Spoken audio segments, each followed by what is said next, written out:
និវិភាគយោធាថៃអាចនឹងធ្វើរដ្ឋប្រហារទម្លាក់លោកស្រីផៃថងឋានពីនាយករដ្ឋមន្ត្រីឆាប់ៗភ្នំពេញលោកសយសុភីជាអ្នកតាមដានស្ថានភាពនយោបាយនិងជាប្រធានសមាគមអ្នកសារព័ត៌មានកម្ពុជាថៃ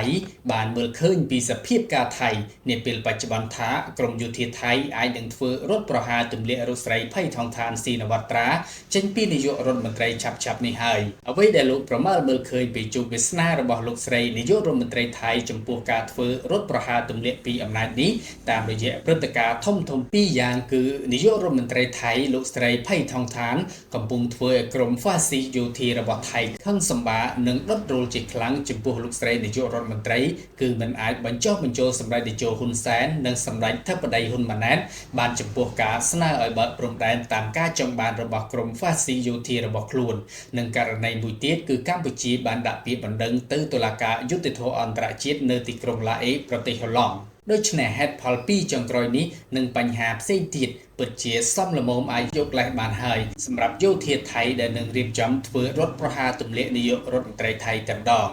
លោកថាមកដល់ពេលនេះគឺមានពេលវេលានៅសល់តិចតួចណាស់សម្រាប់លោកស្រីនាយករដ្ឋមន្ត្រីថៃក្នុងតំណែងជានាយករដ្ឋមន្ត្រីរបស់ប្រទេសថៃដែលសម្បូររឿងអាស្រូវផ្ទៃក្នុងជាពិសេសគណៈបកចម្រុះក្នុងរដ្ឋសភាបានដើរចេញឬបណ្ដេញមន្ត្រីក្នុងដៃគូចម្រុះចេញពីរដ្ឋាភិបាល